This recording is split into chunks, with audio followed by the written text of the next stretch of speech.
The Minister of Finance and his budget and planning counterpart were in the House of Representatives to brief the House on the plight of pensioners in the country.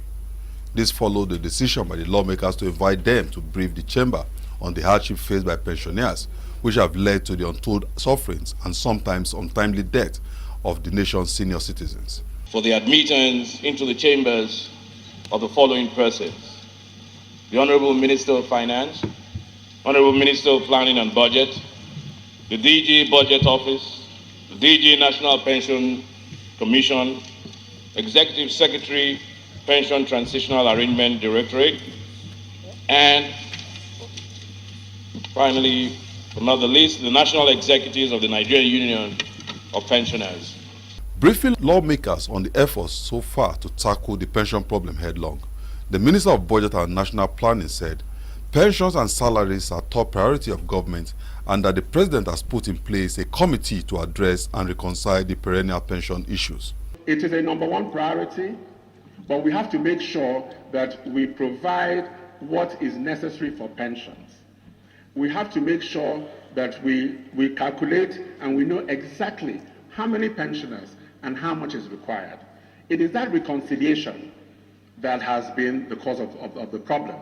And we are now mandated to quickly fast-track that process. It's taking too long. On her part, the Minister of Finance, Kemi Adeosun, said shortfalls in the contributory pension is responsible for the delay in the payment of pension, but that the federal government just released 42 billion naira to help reduce the huge arrears owed pensioners. The DG of PATAD is already working on a verification system that will use voice technology, whereby a pensioner can phone in to confirm by phone that they are alive. Those things are being rolled out. So there is a lot of difference for the pensioners. The problems, as I said, are historical problems.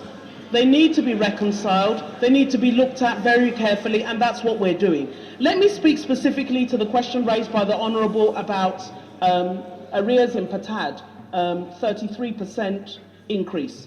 And as you'll remember, this increase was from 2010, but no appropriation was made until 2014, if you recall. So those arrears actually, again, if I say it's from the past, I'll be shouted down, but it's from not this period. Lawmakers, however, advised the Minister of Finance to face the issues at hand and stop using appropriation as excuse. They wanted to know when the committee will submit its report to enable the House make its input on ways to address future occurrence. What we need to look at, my respected colleague, is to see how quick this report will be coming from the committee, and the report of the committee should be a subject matter that we must show interest in. What are you doing now? And in your statement here, you said even in last year's budget, we had deficit, which means what happens before is what we are experiencing in this, our change government. Yes. Nigerians deserve better. Nigerians deserve better. Yes. Those administering pension administration in Nigeria should sit up. These are issues. If you want to fight corruption, a civil servant must know that when he retires, his pension will be paid to him as and when due. The Speaker therefore urged lawmakers to have faith in the capacity of the President to deliver on his promise. When the President made a commitment that he was going to release money to states to bail out states so that they can pay backlog of salaries and pensions, it happened. Even though we were in the midst of a very biting recession. Now the President has said this issue of pension must be solved. I don't know where we got the money to bail out the states from.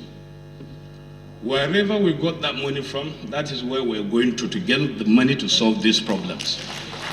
The representative of pensioners present then thanked both the Parliament and the government. Right Honourable Speaker, for this city, for this hearing, because the whole nation is listening and watching us, we appreciate.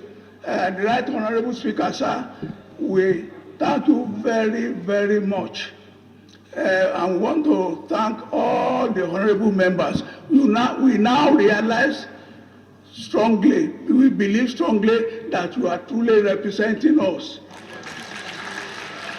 And we want you to continue like that. The minister assured lawmakers that measures have been put in place to address some of the difficulties faced by pensioners in cause of access to verification points and access to their funds. Emmanuel Hijene, PTV News.